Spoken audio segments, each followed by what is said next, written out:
I usually start the show by saying happy Monday, but that is certainly not the case today. I hope you all had a very profitable weekend, though, because we absolutely crushed it here on the Prop Queen Pod with everybody but my Ravens prop hitting over the weekend. Welcome to the show. We've got a locked and loaded show today. Of course, I'm going to talk to all of you about how miserable my day has been. Nobody's talked to me except for I did just join Ryan Ripken's show about 10 minutes ago to commiserate over my Baltimore Ravens. I'm still really pissed off. I didn't think that they could piss me off this badly. Actually, last year against the Chiefs wasn't even this bad because I thought they were going to get murdered and then they lost by a toe, which just upset me. Today, I'm pissed because the same thing keeps happening over and over again. And what's the definition of insanity? The same thing happening over and over again and you continuing to do it. Bobby Trosset from RavensVault going to join the show. He hosts a show with Sarah Ellison. We're going to talk about the Ravens. He's going to calm me down, give me an actual, rational perspective, I guess. Trinity Analytics. We're going to be joined by Jared Block. He's going to break down Monday Night Football with me. We've got props on props. And around 5:30 p.m. Eastern Time, Dr. David Chao is going to join the show, and I totally forgot to send him a link, so I have to send him a link right now. We're going to talk all the injuries from this weekend. So Dr. Chao, he also has a brand new website coming out, it is out. So I'm very excited to show you guys his website because it's kind of cool with how you can analyze the prop market with just using injuries. So let me just get Dr. Chao his email. I know we all love that Ariel has to produce the show. Doc. Okay. Link to Prop Queen Pod. And then we're good. Because I just got I got a lot off my chest on Ryan Ripken's show. So he's like, okay, Ariel, how are you feeling today? Like crap. Because, okay, this is how I felt today. Stavi. Thank you, Stavi. You know why, Sean, that I'm pissed? That I don't care it's week 1. I don't care if it's week 17. I don't care if it's week 1. I don't care. You can't keep doing this. You can't. John Harbaugh, look at all these leads. You're up 35. This was the beginning. 35-14 Miami game. I will never forget the 35-14 Miami game. I was at that game when the Ravens end up. Oh, no, just kidding. I was in Dad's basement. And they blow that 35-14 lead against the Dolphins. That was the first one. Then you blow 23 against Buffalo. Fine, that was the second quarter. Still shouldn't have done that. I remember being on the Bills live at plus 7.5 in that game. The Giants game, I was at that game at MetLife against Daniel freaking Jones. Daniel Jones and the New York Giants came back on the Baltimore Ravens when they were down 20-10 with 6 minutes left at MetLife. Disgusting game. The Ravens and the Jaguars, same thing. 3-7 Jaguars team comes back down 9 in the fourth quarter. Then the Browns game, 24-9. Then that one against the Raiders, 23-14. Guess what, guys? That was my birthday. That ruined my birthday. I was sitting at the bar with Kelly in Vegas on my birthday, 30th birthday, and the Baltimore Ravens lose 23-13. They were up. They lose to the Vegas Raiders. And here we are, 40-25. You lose to the Bills. That game was an absolute disgrace. I'm over it. I have done everything in my power to defend John Harbaugh. The Ravens head coach is great, right? He always makes it in the playoffs. The Ravens are always legit. How can you be legit if you can't hold on to a lead? It's coaching. It's coaching.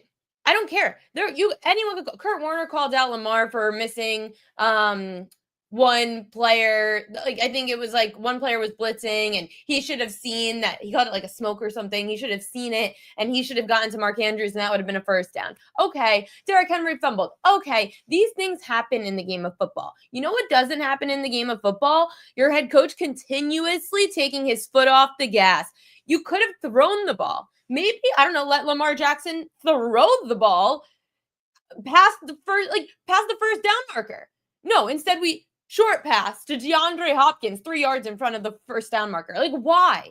Why? You have great receivers. Why are we sweep to Zay Flowers? Why? He is a Pro Bowler. Why? Why is that the play call? Why are we not running the clock down? And why are we not keeping the ball in the offense's hands? Sure, the defense blew it. And sure, when you put up 40 points, the defense shouldn't give up 41. Fine. The beginning of the season, I'm going to give the defense the benefit of the doubt. The beginning of the season, defenses always get tired at the end. That's just, it's the way it is. And I know it's not right. And I know that the Ravens defense has to be better. And last year, the Ravens defense did this too at the beginning of the season. And Zachary Orr, the defensive coordinator, got their shit together at the second half. And they looked great in the second half of the season defensively. The coaching was the problem yesterday. They continuously do this. And I am so freaking over it. Look at this stat. Ravens have now lost 8 games since 2021 season, in which they had at one point had a win probability of 90%. That's 3 more than the next closest team. Why is it that my teams, Aaron Boone, John Harbaugh, why do we put Devin Williams in the 8th inning with runners on? Same thing. We just decide we're going to just punt. I know Lamar said he had a cramp. You didn't even try to draw them off sides. It just doesn't make sense. The whole fourth quarter made no sense. I said it in the group chat. I said in the third quarter in my group chat, I said we better hope that in the third quarter this team doesn't blow it again and take their foot off the gas. And here we are. They freaking blow it again. And I'm just so over it. It's the Ariel curse? Why is it the Ariel curse? It's not an Ariel. You want Coach on? Okay. I'll get Coach on tomorrow. I'll ask him. Bobby Trosset's going to join the show in just a second, and he's going to help calm me down a little bit. We're going to talk about the Ravens, but we're going to talk about the AFC North. He's going to tell me why maybe I am overreacting just a little bit. I don't know. I don't feel like I'm overreacting at this point because when something continuously happens, we have to start calling it out. This continuously has now happened with the Ravens. And you're now looking at a board. Let me check the Super Bowl odds. Super Bowl odds have the Bills at plus 650, the Eagles 7-1, and the Ravens plus 750. The saddest part of it all, I say to my friends, because they all asked me, how are you feeling? Last night, how are you feeling? My response was, I don't care, because I don't even feel like this team could win a Super Bowl solely because they haven't proven that they can win a big game this way. This is why they can't win a big game. I have no faith in them. My friends and I, we've had them 3 straight years to win the Super Bowl. First year, we don't. I'm over them. I'm over it. Bobby Trosset joining the show. He hosts RavensVault, so he's going to give us a little more level-headed thought process on this. Okay, Bobby, were you just as mad as I was yesterday? Well, look, I know you're on another level right now, you and all of Baltimore, because you got actual ties. You got to remember my geography. You know, I wind up in Baltimore solely based on the career that I was chasing at the time. And so I don't have that true ingrained fandom that you and others do, but I can empathize with you because I've covered this team for what you've just discussed throughout this, what's become an epidemic really. And that is this unwillingness to consistently close out games. So I empathize with you. I'm having a hard time fully putting myself in your shoes. So let's talk about it. Okay, so then from your rational perspective, I put this on John Harbaugh. When I just keep showing this graphic.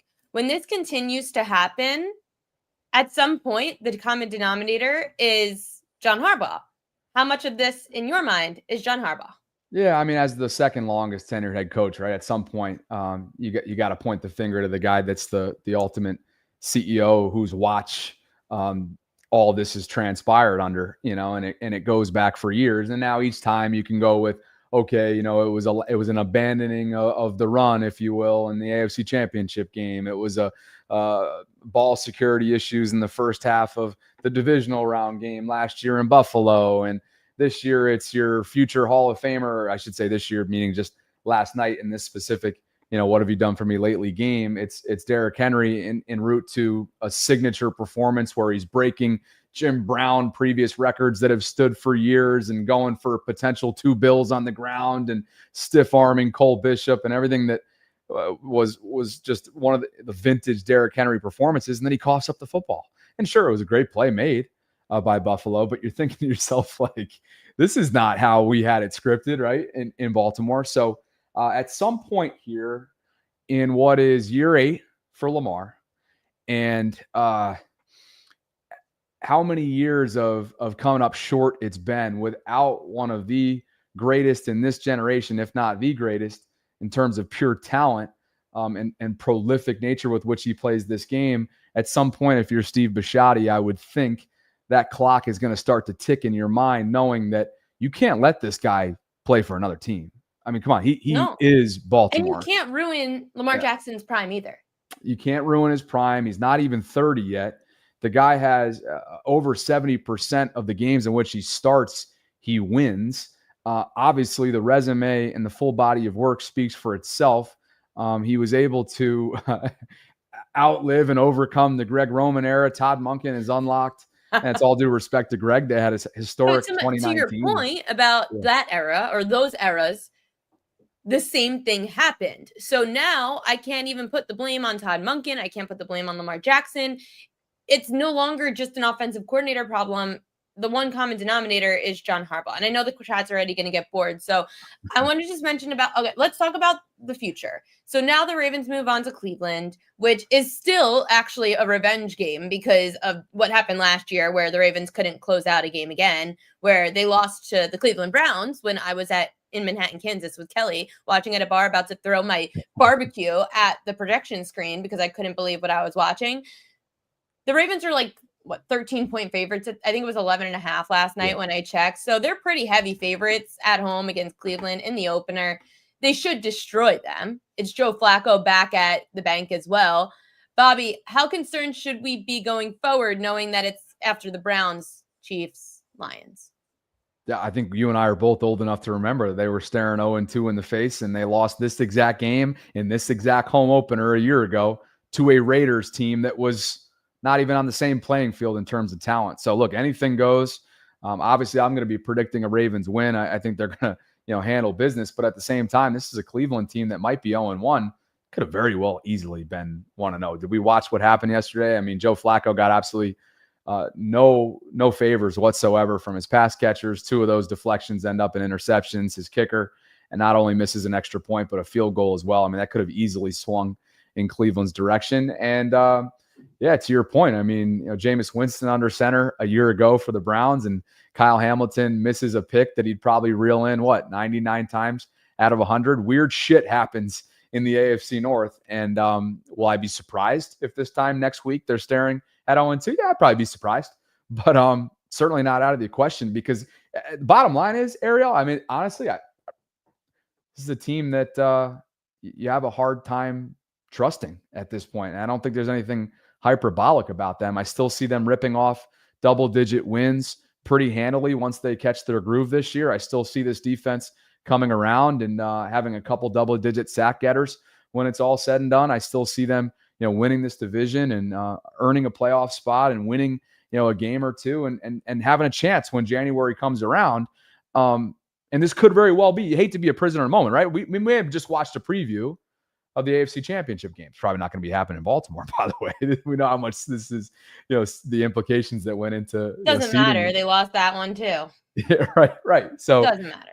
They still find a way to forget that they run the football when they're the number 1 rushing offense in football, and at home decide to lose to the Chiefs, which we get the Chiefs and the Lions. And I think all things are resolved if the Ravens take both those games.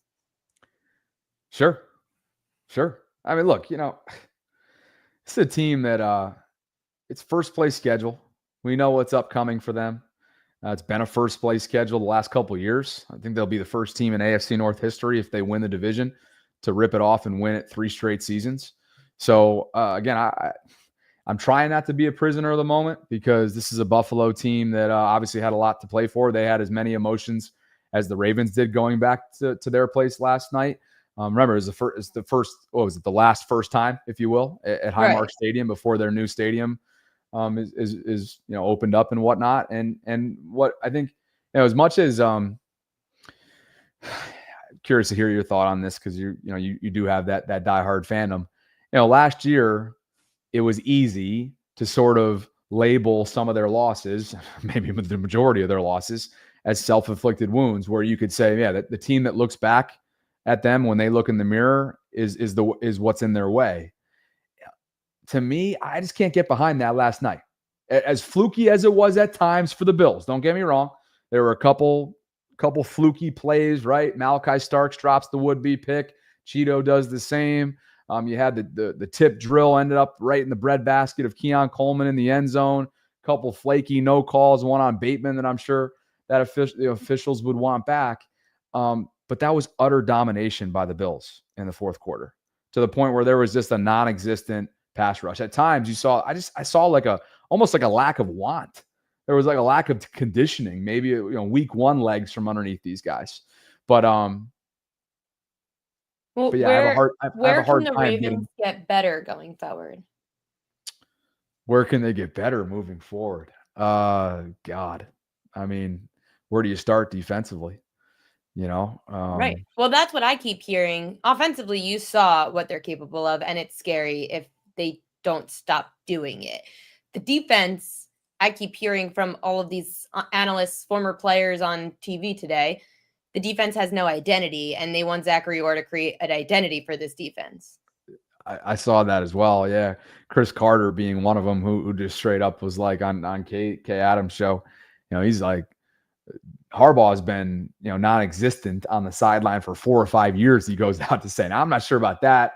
2023, they had so much, they had an identity so much that they'd done something that no defense had ever done before. Yeah, Sean McDonald did a great job. Yeah, leading in the trifecta of categories. Mike McDonald's defense, what they finished the year. Mike McDonald, sorry. Yeah, they led in takeaways, points allowed, and sacks. And that was a pretty darn good identity-driven year. And then Mike obviously turns that into a head coaching job. To me, it's like, what happens pressure management-wise, preparation, strategizing-wise? What happens in these do or die moments? What happens internally? John Harbaugh said something earlier today at his Monday press conference that essentially suggested that they have to go in and be intentional and mindful of everything from how they respond with these double-digit leads to how they communicate internally, almost from a play calling staff-wide standpoint, when they're in the midst of trying to close out a game against a great like Josh Allen. I don't want to read into that too much, but shouldn't that communication have been figured out like a couple months ago? Yeah. I know it's a new staff.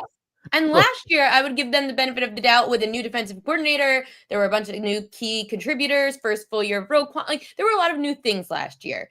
This year, outside of Malachi Starks, there's nothing really that new on the defense. And Zachary Orr has been there. So there is no excuse for not having some kind of 2-minute drill in place for your defense and knowing how to stop Josh Allen and be quick on your feet. But before I have to let you go in a second, Bobby, AFC North as a whole, after this weekend, how sold are you on a team outside of Baltimore? Oh, I've been on record for all offseason long, and our audience hates this shit, so I'll say it again and hopefully not get killed by yours. Maybe yours are a little bit more... They're not Raven homers. They actually love when I'm miserable, so it's fine. I was going to say, you got a diversified audience, I hope, in terms of fandom. But look, I just think that 40-plus-year-old Aaron Rodgers coming off really not a wasted 2 years, but one that a forgettable 2 years with the Jets, has absolutely nothing to lose.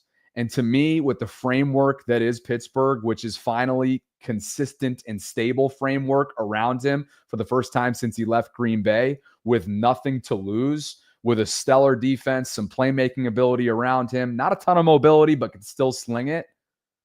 I don't know. To me, that's scary. I think they're going to split the regular season series with the Ravens. I don't if the Ravens match up with them again in the postseason, I'm obviously picking Baltimore after what we watched last year. I think it's an upgrade from Russell Wilson. I think it's an upgrade from the 6 weeks they got of Justin Fields. To me, Aaron has nothing left to prove externally, but it's almost like in his head, there's nothing to lose. And it's almost like, oh, wait a second. What does that mean for what could be coming for the Steelers? So I know the Ravens won't see them for a couple months, but if I'm looking at somebody in the division, I could still see an AFC North having a three-team postseason type contention posting over the next few months, but I'll go with Pittsburgh to be the biggest threat, if you will, to whatever the Ravens want to accomplish in the regular season. Hey, we know that series always ends up really getting split one apiece because something fluky is going to happen, and the Ravens will probably shoot themselves in the foot in one of those games yet again. But for anybody that does want to get more on the Ravens, check out RavensVault with Bobby Trosset and Sarah Ellison. They're awesome. When does that air and where? Yeah, thanks. YouTube space, audio only space, 12 noon Eastern every single day, lunch hour live streams, at least for the East Coast. And you can check out my work over on the Bobby Baltimore side of things across all platforms. Great to hear you. Great to hear from you, and I hope to do it again. Thanks, Bobby. And I'm Kira. glad you're not miserable like me. All right, coming up now, we're going to talk some Monday Night Football because we do have Monday Night Football. And I know that you guys are all here for some winners. I just met this friend of mine a little bit ago, and we're going to have him on the show every Monday from here on out.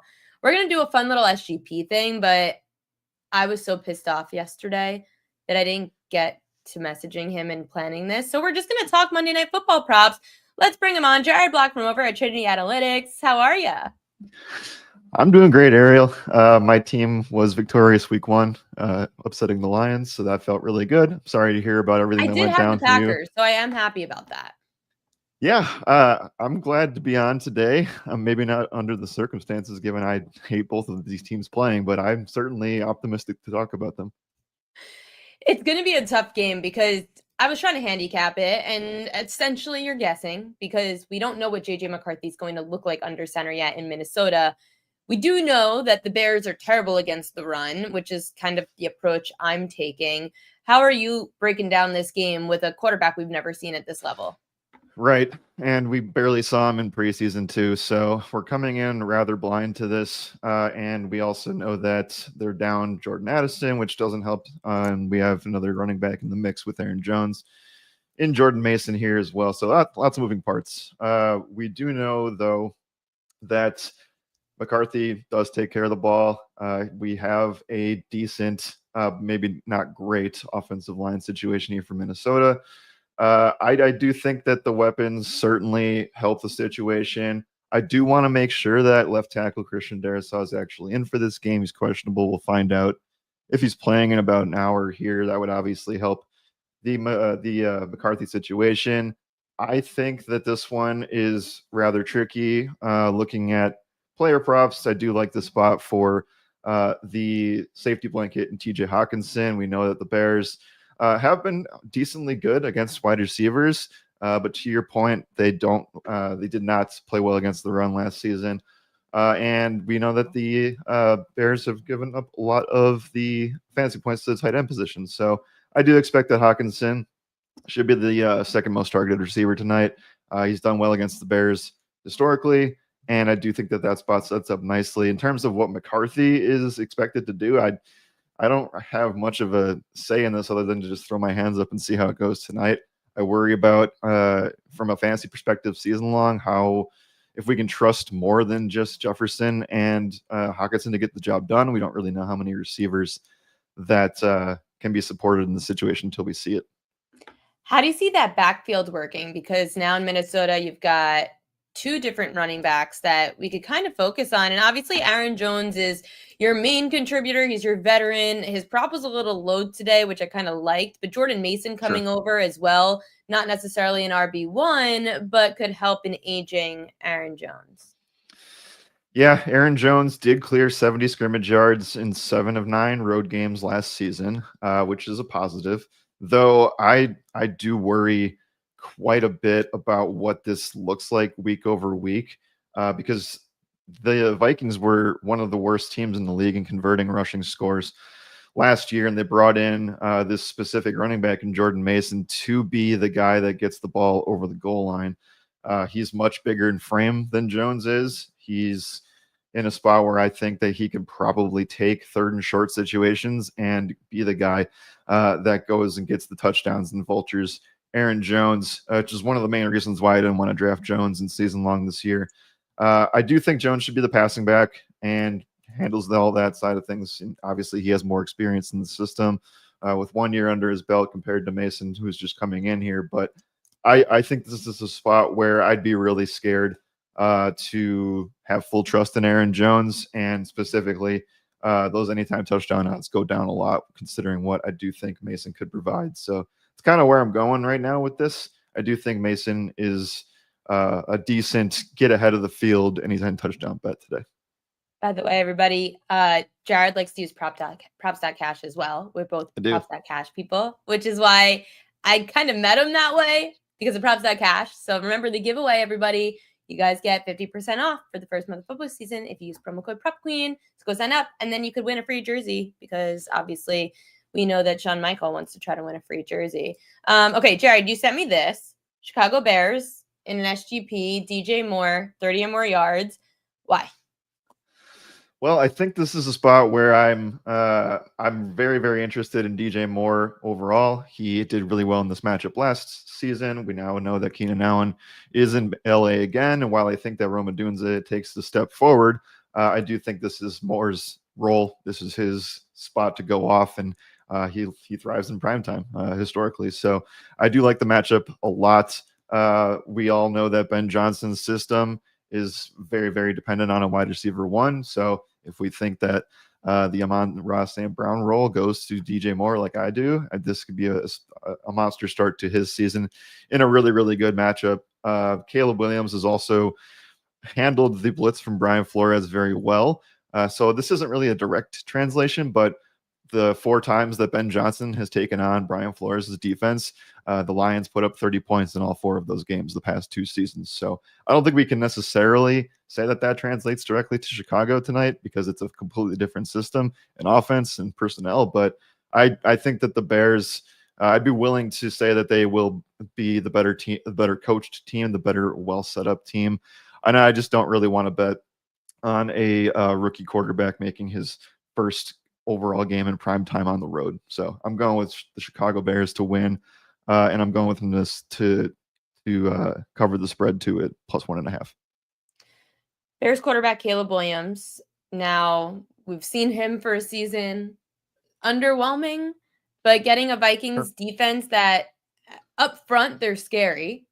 Secondary, I guess you can challenge it a bit more, and that's kind of where I would look if I was, everyone will laugh at me saying if I was the coach, but if you look at the stats last year, the secondary is way more vulnerable than their pass rush. How would you look to anything Caleb Williams tonight? Yeah, Williams, like I said, should be in a spot where Ben Johnson knows how to exploit this situation.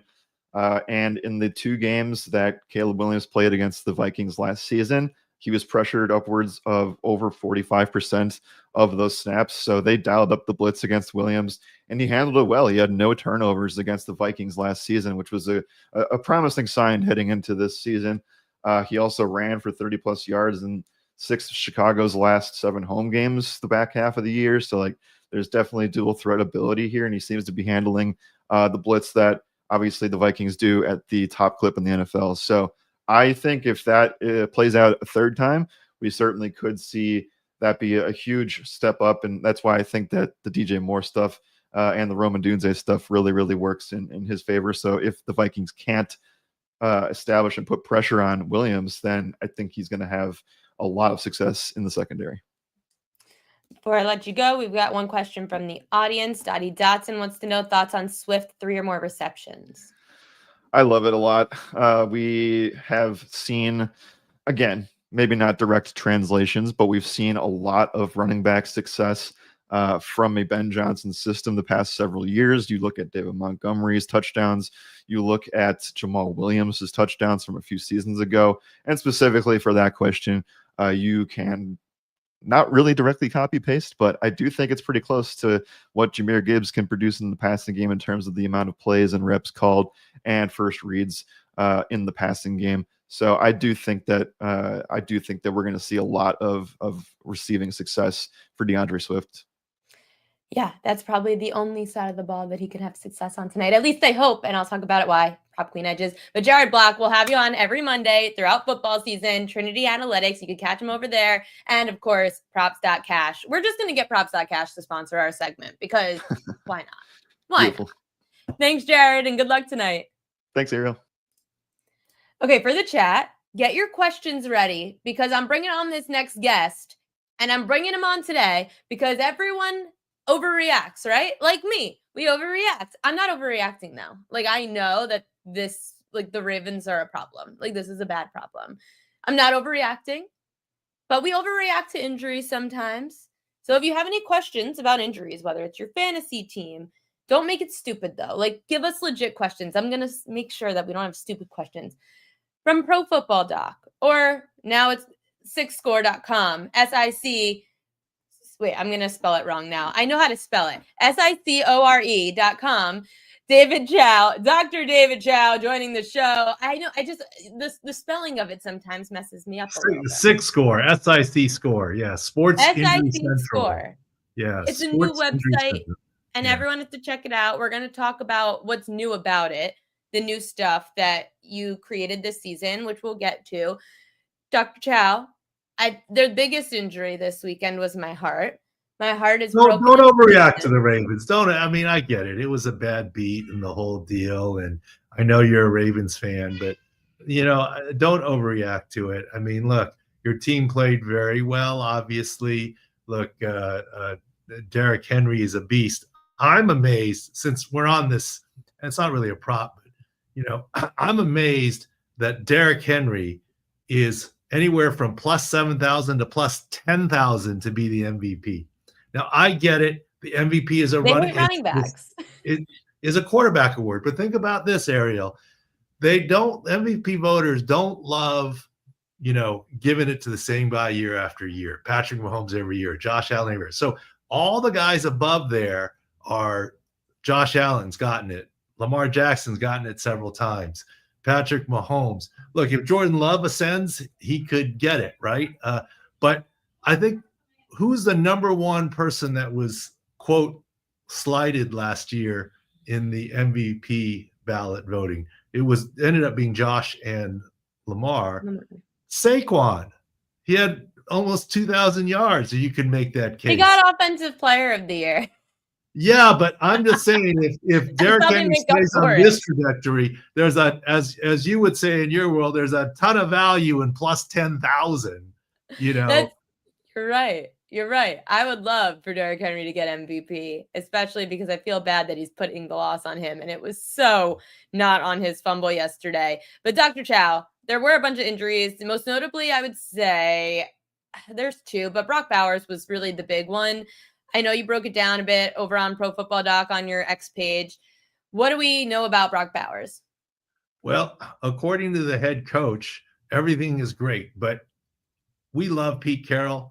And I just got off a Sirius XM interview where Pat Kerwin knows Pete Carroll very well. And I said, well, but Pete's always positive. And he's like, yes, he is. And our nickname in the war room here is Pollyanna Pete for Pete Carroll. Everything's good. Everything's good, kind of thing. And that's his coach speak. It's okay. There's nothing wrong with it. Everything's good. If everything's good in a close game, why did Brock Bowers not return? Okay. The medical staff saw something and said, it's not good for you to return.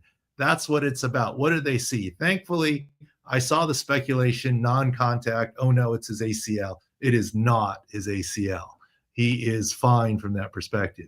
But he fell on his left knee out of bounds and likely sprained his PCL. Now, it's not surgical. It's not season ending. It seems unlikely that he'll play next week. Hopefully he can avoid short-term IR, but his season's not over. I think, there's no props up right now, but if there really were, you should take Mike Mayer's props, right? Or fantasy perspective, right? We'll see how the injury reports go and what props post, but that is something to keep an eye on. Another injury was George Kittle, the hamstring. How serious is that? We hope not that serious, but you see how quickly the 49ers, he's standing, walking around, looks normal, fine, how quickly the 49ers exchanged his helmet for a baseball cap. Because you can't win. Especially with him. Well, you can't win the division in week one, but you can lose the division in week one, right? And so you got to be careful and protect him from himself, because George Kittle will always go. But this is also what I take as good news for CMC. There is no way Christian McCaffrey had a calf strain on Thursday. It had to be calf tightness or a cramp. They were cautious with the DNP on Friday. They played him on Sunday and he did well. If he had a calf strain, look at what they did with George Kittle. They were very careful with him. You don't think they're that careful with Christian McCaffrey, right? Christian McCaffrey looked completely normal and himself on Sunday. And so I think this calf issue was like a cramp tightness, not a strain at all. And that is the good news there with CMC. That's great to hear. And I'm sure you're also going to have good things to say about this guy, Aiden Hutchinson, who was coming off an injury last year as well, season ending. And my guy, Sean Michael, here in the chat, he's a big Lions fan. So he wants to know your thoughts on his performance off the leg injury. I think he looked good. Like, we said that we expected him to be full go for this season, but, everyone's now admitted that the Super Bowl appearance was a non-starter. And obviously the Lions didn't even get there, but that was a non-starter, not realistic. But I expect him to have a fully healthy year this year. The bigger issue is you don't want to start with your number one corner, Terrion Arnold, with a groin strain. That's already not the best news in the world. Definitely not the best news in the world. How groin strains just linger. So is there really any way of knowing? Well, it depends on the severity, of course, MRI incoming, but for a cornerback that's got to, go side to side and lateral movement and acceleration, a groin injury is a big deal, right? You don't want to give up 6 points. You don't want to make a mild groin strain worse. So he's going to miss time. The question is, can he avoid the dreaded short-term IR is the question.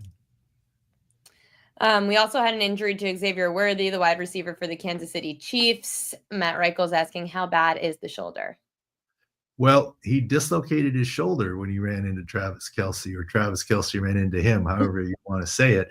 And painful. He's got to get his swelling down and range of motion back. The bad news is that he dislocated his shoulder. There's structural damage in the form of a labral tear, and he will need surgery. The good news is that you can put that surgery off till after the end of the regular season. Try and get him back with a harness or a brace. Harness or a brace will affect his catch radius a little bit, but it should allow him to block, play football, and it certainly won't affect his speed, and that's why he's out there in the first place. So I do see him coming back this season. Andy Reid has basically confirmed everything that we have just said now. He confirmed it this morning. It's a question of when. They have him listed as day-to-day. I think week 2 is unrealistic. Week 3 becomes a possibility. Week 4 becomes a likelihood. That's sort of the timeline for Xavier Worthy. Yeah, to face the Ravens. That's how it'll happen. Sean, you're such a character. Taylor Swift says that it's their favorite player and Kelce takes him out. What a character Sean is. The chat wants to know your thoughts on Micah Parsons in his first game with the Green Bay Packers. Well, he's got his speed, right? He hunted down Jared Goff pretty well for his first sack there. Here's the thing with Micah Parsons. Yes, he's got a back issue. And yes, there was rumors or talk of epidural steroid injections. But his back injury is markedly different than Matt Stafford. Matt Stafford, we felt would be fine week 1. He was fine week 1. A little bit of rust, because guess what? It's not about not playing in the preseason. He never plays in the preseason. It's about not taking snaps in training camp, and he really didn't. So a little bit rusty there. His back injury, Matt Stafford, is a herniated disc pressing on a nerve.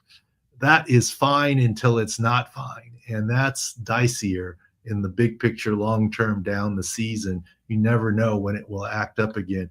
Micah Parsons is a facet arthropathy, wear and tear / something you manage and deal with fairly predictably. Matt Stafford is more unpredictable and when that back injury might flare up. So I expect Micah Parsons to be fine for the Packers. Okay, so not a long-term issue. That's good to know. Any injuries for tonight that we should be aware of? Well, there's obviously the injury. Obviously, Harrison Smith is out, right? And obviously the wide receiver issues for the Vikings. suspension / injury issues. We expect TJ Hawkinson to do very well. Justin Jefferson with his hamstring, that was early enough in the preseason that I think he's fine. Where it's going to hurt him is gelling with the new quarterback. I get second year, but didn't have all that practice time. And perhaps who is a quarterback's best friend, the tight end, and Hawkinson might be the number 2 target. The Bears doubling Justin Jefferson. Maybe there's a play there. You've got to look at the numbers. You're the prop queen. And we do look at injuries, and we are actually paying a lot of attention to props this year. And how we're paying attention to props, and thank you very much, is I don't know how much you've played with it on the site yet at sicscore.com, Sports Injury Central. There's fantasy start and sit calculators, but we're very proud of our prop calculator, whether you use it for fantasy, DFS, or flat out props. And what we do is say not just a player's health, but the health, let's say you're a wide receiver, quarterback, the health of your offensive line, the health of the defensive edge rushers, and the health of the DBs on that. And yesterday, one of the things that popped off the prop calculator was Jackson Smith and Jibba. And obviously he had 124 yards, easily over on his props. And so it's not just looking at the player himself, but who's around him and, the health of the offensive line, let's say for a running back, or the health of the defensive front seven that team is facing that week. And, when you're going through all the things that you go through and setting people up and so forth, it's hard to see all that. You can glean that from the field views that you've just put up there. But there's a fantasy calculator or a prop calculator that will index, well, for example, I don't remember the exact numbers, but it indexed JSN at something like 1.17 or 117%, like based on how the injuries lined up for him in health. And obviously he hit the over. And our other favorite prop, you'll be proud of me since we're looking at props, since you're the I love prop, it. is I told my staff, based on knowing Jim Harbaugh some and the whole lead up and the whole deal, I said, I predicted Amarian Hampton would have 16 carries and Najee Harris would have 0. And so I wanted him to take under Najee Harris carries 6.5, which they did easy. The team wasn't brave enough to take the 11.5 over on Hampton because it was 9.5 and it went to 11.5. But it was 15-1. I was saying 16-0 for carries, 15-1. That was pretty good there. So we are paying attention to props and having fun with props. Well, that's why I'm trying to scroll around. And is there a way I could get just the game for tonight? Yeah, there's dashboards that you can set up, and if you go more to the homepage, you'll get the game tonight and the field views. My eyesight is not good enough. One of the things that I actually try and do, Ariel, and I'll tell you as you surf around on the site, we can have Doug give you a tutorial with it. Like that last page was the game for tonight, and I think that top page, and then the field views. If you scroll down, you'll get to the field view. Right. I was trying to get here. And then field view, I know, which you've always had on the website, but I wanted to get to some props because I know that's what you guys had. There's a prop calculator section, but that's on there. I look at it this way. Maybe this is going to be bad. I'm the cook in the kitchen. I'm making all the meals. I don't know what the lighting is out front or what the menu looks like. I try and not let that jade what I do, which is injury analysis. But we'll get Doug to give you a little tutorial on it. But there literally is a prop calculator, and it'll be green, yellow, red, and it'll index it, 117% or 83%. And at least because we spoke the last time when you guys were putting this together, and I said I definitely wanted us to do segments throughout the football season using it. And this way, whether it's you, whether it's someone from sicscore.com that could come on and we talk about how to use it, especially for these primetime games. It's great because your sample size is so little with just one game on the slate. So I would love for people to be able to see how they could use this by taking injuries. And I feel like people don't think so much about offensive linemen, especially, right? Or when there are players missing in the trenches that people don't know about. People only know about skilled players, but you break down how maybe a right tackle that's missing now the numbers for their quarterback drop if that right or left tackle is out. Correct. And so, obviously when you have protection issues, your quarterback numbers are going to drop, right? That's where it all makes sense. So it's not just about the health of the quarterback.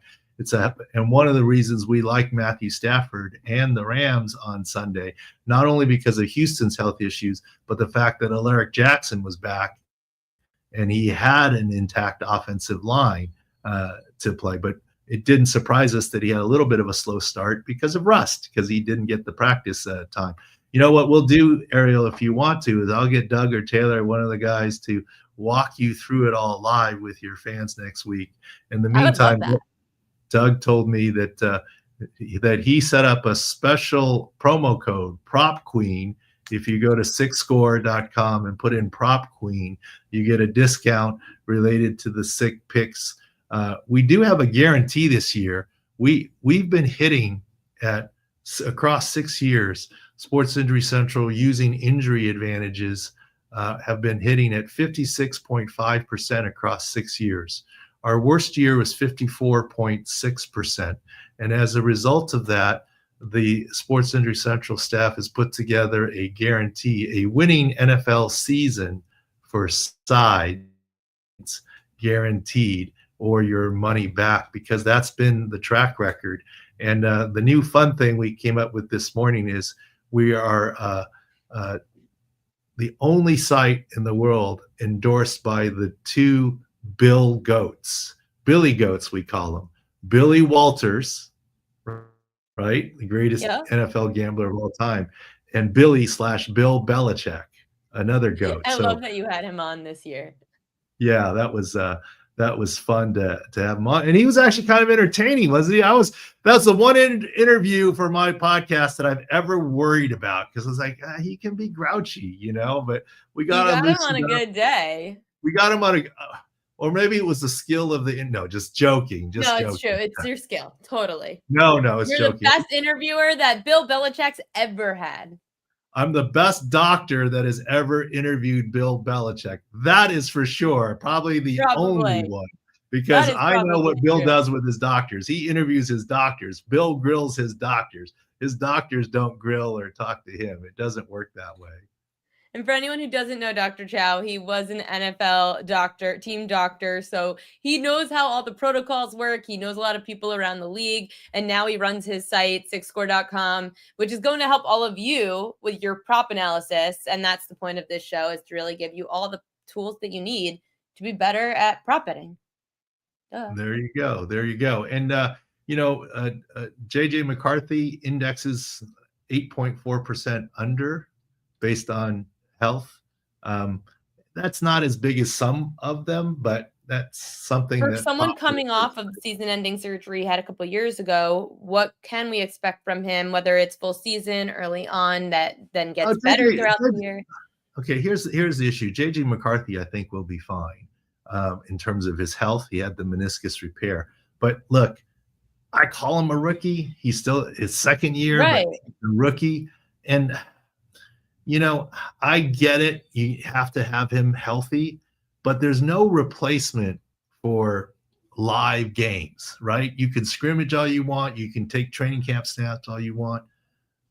I saw a stat. He only played 10 or 12 plays in the preseason.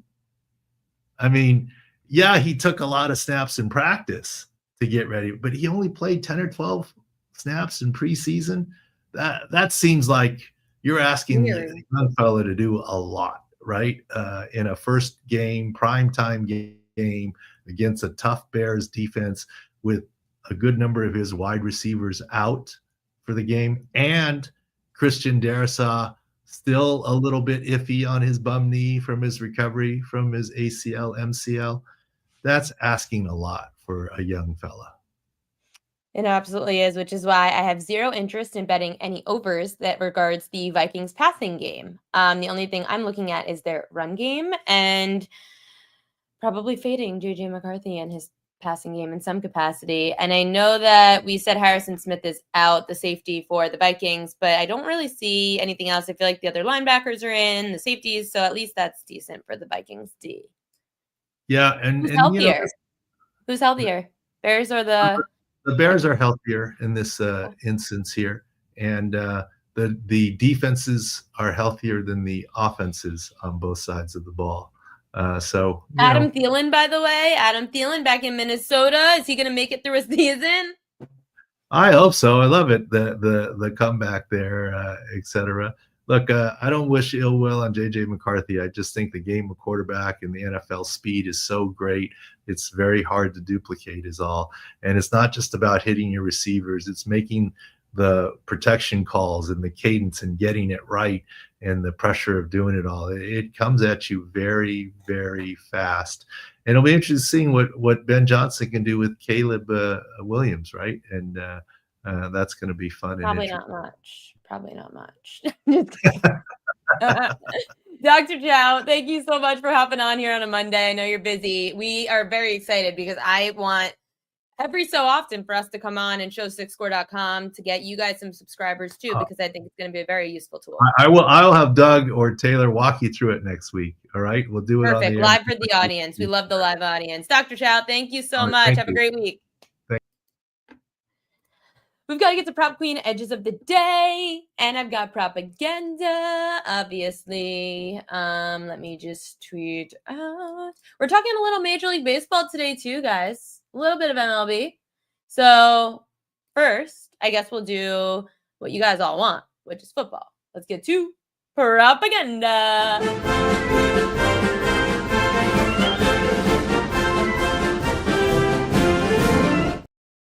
These are the most bet on props according to BetMGM. Caleb Williams, 25 or more rushing yards. Blech. The Vikings had the best defense against mobile quarterbacks last year, for your information. Olamide Zaccheaus, over 18.5 receiving yards. You guys know I hate wide receiver props. Colston Loveland, over 2.5 receptions. Minus 165 for a rookie. No, thank you, in his first game.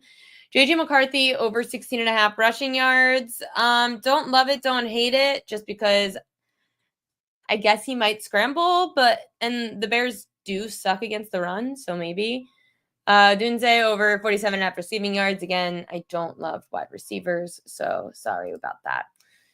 Your most bet anytime touchdown scorers. Surprise, surprise. Justin Jefferson, DeAndre Swift, Aaron Jones, Colston Loveland, and Caleb Williams. Interesting on Williams at 5-1. So those are your most bet on anytime touchdown scorers. And your most bet first touchdown scorer, Justin Jefferson, Aaron Jones, DeAndre Swift, DJ Moore, and TJ Hawkinson. In fact, I'm kind of shocked DJ Moore and TJ Hawkinson aren't on this list. And just a propaganda stat for you guys to know. So far this season, teams getting 50 or more % of bets, 3-12 against the spread. Unders, 12-3 against the spread. Or what? I don't know what the unders are with ATS. I don't know what that means. But 3-12 against the spread for anyone who's, I guess anyone under 50% of bets is 12-3 against the spread. Duh.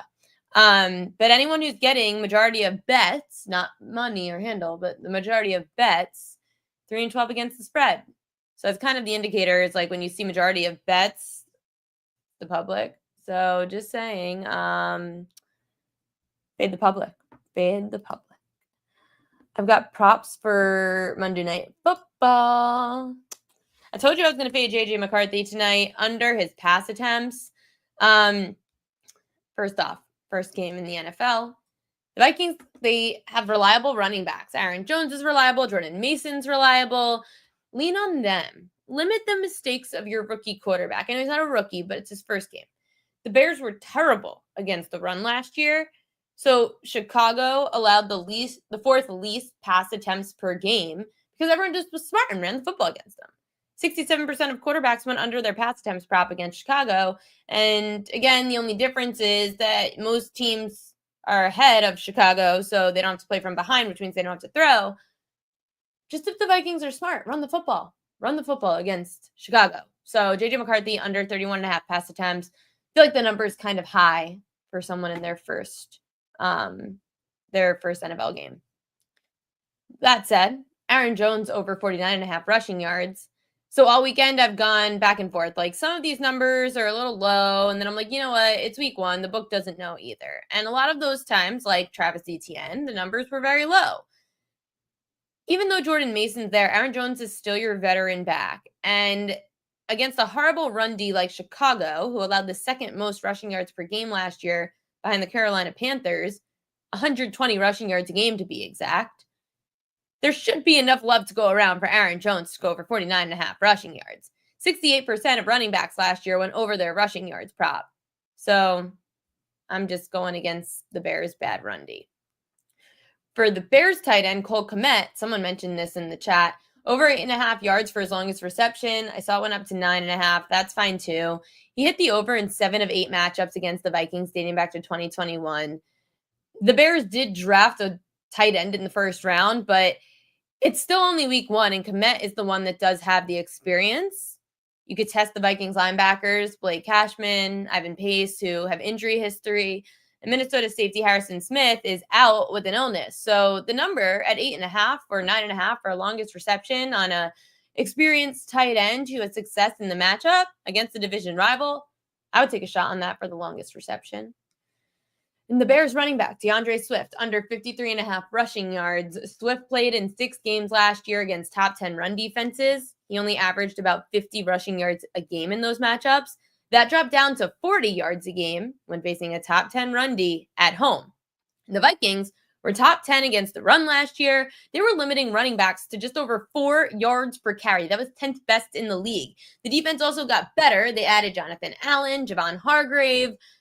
So they already had a solid front 7, and it got better. The secondary is what we are iffy about. So especially as a home dog, if the Bears do happen to be playing from behind, they're going to abandon the run anyway. So DeAndre Swift, under 53.5 rushing yards is another play of mine.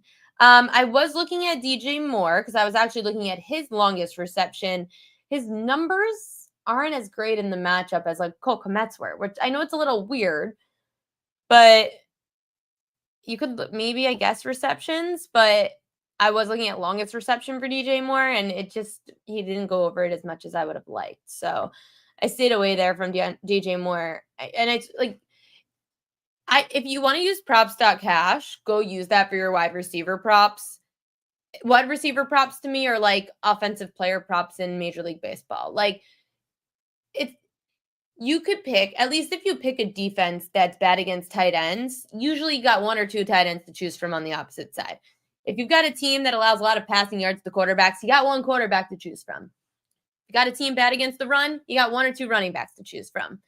You got a lot of wide receivers to choose from. So you could pick DJ Moore, but then it could be somebody else. And that's what annoys me about wide receiver props, because you could have the right handicap, just the wrong receiver. And that bothers me. I'd rather just be wrong on the position. Sean Michael says, Flores defense's blitzes every down, running back and tight end checkdowns for Caleb going to be there all night. See? Thank you. Okay, Major League Baseball, for anyone that cares about Major League Baseball tonight, we've got good and bad matchups. Good matchups in baseball tonight. Starling Marte against Aaron Nola. Jeff McNeil's got great numbers against Nola. Pete Alonso's got great numbers against Nola. Jake McCarthy has great numbers against Logan Webb. Corbin Carroll, great numbers against Webb. Eugenio Suarez, great numbers against Michaelis with 4 home runs. And Pete Alonso, by the way, 6 home runs against Aaron Nola is pretty crazy. Victor Robles, 4 for 10 against Miles Michaelis. And just as note, big series between the Mets and the Phillies. And the Phillies are going to be without some key players. You don't have Trey Turner and you don't have Alec Boehm. So 2 big losses going into this Mets-Phillies series this coming week, with the Phillies without both of those star players. Bad matchups. Francisco Lindor, no bueno against Aaron Nola, 8 for 38, 2 doubles and a homer. Brett Beatty, 0 for 9 with 3 Ks against Nola. Ketel Marte and Geraldo Perdomo, also not great numbers. 9 strikeouts for Marte against Logan Webb. Josh Naylor, 2 for 10 with a strikeout against Michaelis. Wilmer Flores hitting 111 with 1 strikeout against Chris Matt. And Gavin Lux, a double and 4 Ks, 4 for 19 against Yu Darvish. And you know I love my pitcher props. So if you want any, here are some pitcher props for tonight in Major League Baseball. I've got 2 on the Royals righty Ryan Bergert tonight, so pick which one you like. Bergert over 4.5 Ks. He's gone over this in 2 of 3 facing high K rate teams. Righties, 55 overs and 44 unders when facing Cleveland this year. They average 5 strikeouts a game, these righty starters, when facing the Guardians. 7 of the last 10 righties to face Cleveland have had at least 5 strikeouts. Bergert under 2.5 earned runs through 11 road starts. Bergert's averaging 1 run allowed per game. He's gone under 2.5 earned runs in 10 of 11 road starts this year. 62% of right-handers to face the Guardians in the last 20 games went under their earned runs allowed prop. So you could look to either earn runs allowed under for Bergert or over his Ks tonight. This is probably my least favorite, but I'm going to tell you why. So Minnesota's righty, Simeon Woods-Richardson, over 4.5 Ks. He's punched out at least 4 batters in 3 of 5 against high K rate teams, but he scares me on the road. He's got a 5.95 ERA, Woods-Richardson, on the road, 3.43 at home. The handicap is because the Angels strike out a lot. So a 4.5 strikeout prop is just very low. 10 straight, like 10 of the last 10 righties to face the Angels have had at least 5 strikeouts. They're averaging 6 strikeouts a game when up against a righty starter. So over 4.5 Ks solely because the Angels just strike out a lot is the reason I'm just mentioning it. And then lastly, we don't like to mention Nick Lodolo. If we lose on the Lodolo at this point, like, I'm an idiot. But Lodolo over outs. Usually we lose on his Ks over outs. So he missed his last start, but it was because of an illness. Lodolo is now like on 11 days rest. Lodolo's gone at least 16 outs in 77% of road games, averaging 17 outs a start. 63% of lefties have gone over their outs prop against San Diego this year. Lodolo's gone over in both his starts against San Diego between last and this year, with starters averaging about 18 outs a start against the Padres. On this rest that he's on, I could see Lodolo going deep. But again, it's Nick Lodolo, so I'm very nervous about that. Anyway, we are very over on the show today. We had 3 guests. Not a lot of viewers. Like, viewership is up. We are thriving. By the way, please go to the YouTube and subscribe. It's Prop Queen Sports. Prop Queen Sports on YouTube. Subscribe, like, all the above. It helps. It's very meaningful to me if you were to do so. And then also remember, and I haven't even shown you guys props.cash yet today, but we did have on, wait, let me see. Where's the giveaway? I have the giveaway somewhere. Before I get to best bets, is this the giveaway screen? No, where is it? This is why I need, here it is. I found it. Okay. Oh, now, hold on 1 second. Uno momento. Producer problems. Got it. Remember the giveaway. And Jared Block came on from Trinity Analytics. He uses props.cash as well for a lot of his info. So make sure to go to the giveaway, win a free jersey if you sign up using promo code PropQueen. But what you're guaranteed is 50% off your first month of football season by using props.cash. It is a great tool. It is very helpful. It tells you all the stats that I have, like how often a player went over under. Like, I'll show you right now, actually. I will show you on props.cash how I found the Cole Kmet stuff. I don't even know where all my tabs are now. I think I deleted a lot of tabs. That's not good. Props.cash. Let me show you guys. Oh, goodness. We're dropping on the Aaron Jones. I am a little nervous tonight because I did way too well yesterday. Actually, I've done really well since Thursday. Thursday, Friday, and Sunday, I was like 8-1 with the one loss being Justice Hill, of course, because why wouldn't the Ravens continue to make me lose? So here's what's cool about props.cash. So receiving yards, Kmet. You could look to just games against Minnesota and look at all the green against Minnesota. And then you could press up here head to head. He's averaging Kmet 44 yards a game, going over his receiving yards prop in 7 of 8. Now, of course, he's splitting he's going to split like shares with the first round pick. But that's why I looked at the longest reception, which he also went over in 7 of 8 games against Minnesota, averaging 18.5 yards per longest reception, Cole Kmet. And when they're at home, he's gone over in 3 of 4, averaging 16.8 yards per longest reception at home against Minnesota. You could take that a step further. You could go home against a divisional rival. And Cole Kmet went over in 2 of 3 last year when at home against a divisional rival. So there are so many really cool ways to use props.cash. So again, props.cash using promo code PropQueen, 50% off the first month of football season. It's ending September 23rd, so make sure to sign up for props.cash, use it for football season, and if you sign up using promo code PropQueen, then you get a chance to win a free jersey of your choosing that we will send you. Anybody. You can choose anybody that you want. It's the end of the show, which means it is time now for the best bets of the day. We've got my Royal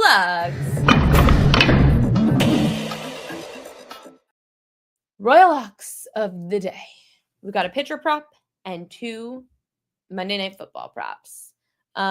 Starting with the pitcher prop, I guess. So we're going to go back to Berger to go over his strikeouts. I like them both, honestly. Earn runs under, strikeouts over, but I'm going to stick to strikeouts because it fits my model of Berger at over 4.5 Ks. He's gone over in 203 against high K rate teams. Righties are averaging just over 5 strikeouts a game when facing the Guardians, and 7 of the last 10 righties to face Cleveland have gone over 4.5 Ks. So I'm going to take the over on the strikeouts tonight. Then we've got Aaron Jones, whose prop is dropping, so that's not a great sign. Aaron Jones over 49.5 rushing yards. Again, why not rely on your veteran running back against the second worst run defense of last year, the Chicago Bears? You've got a first-time quarterback starting in his first NFL game, and you're up against a terrible run D. 68% of running backs went over their rushing yards prop last year when facing Chicago, who allowed 120 rushing yards a game. So I'm going to take the over on Aaron Jones rushing, and I'm going to take the under on DeAndre Swift, 53.5 rushing yards. Swift played in 6 games last year against top 10 run Ds. He averaged 50 rushing yards a game in those matchups, 40 rushing yards at home in those matchups. And the Vikings were top 10 against the run, limiting backs to just over 4 yards a carry. And the defense added Jonathan Allen, Javon Hargrave. I really like Minnesota to stop DeAndre Swift tonight. And honestly, I really like Cole Kmet over his 8.5 or 9.5 yards longest reception. I just can't believe he's averaging like 16, 17 yards per longest catch. And against the Vikings in like the last, 3 years. And this prop is so low. Again, I know there's a first round pick involved, but like, let's cool the brakes a little bit. Let's rely on Cole Kmet, who's got a good history against Minnesota, and then show the first round pick what he's like. It's a good challenge. Anyway, that's it for me here on the Prop Queen Pod.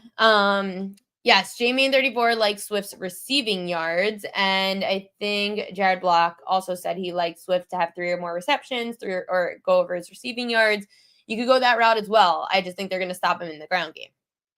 But again, Justice Hill should have gone over his receiving yards prop yesterday. Guess what, Ravens? You didn't do it, and you lost. Karma. There's more karma there.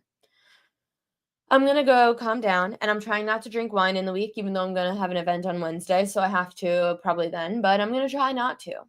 I'm going to just calm down like a normal person and walk my dog. Everybody have a great, profitable night. I will see you all tomorrow, 5 p.m. Eastern time here on the Prop Queen Pod.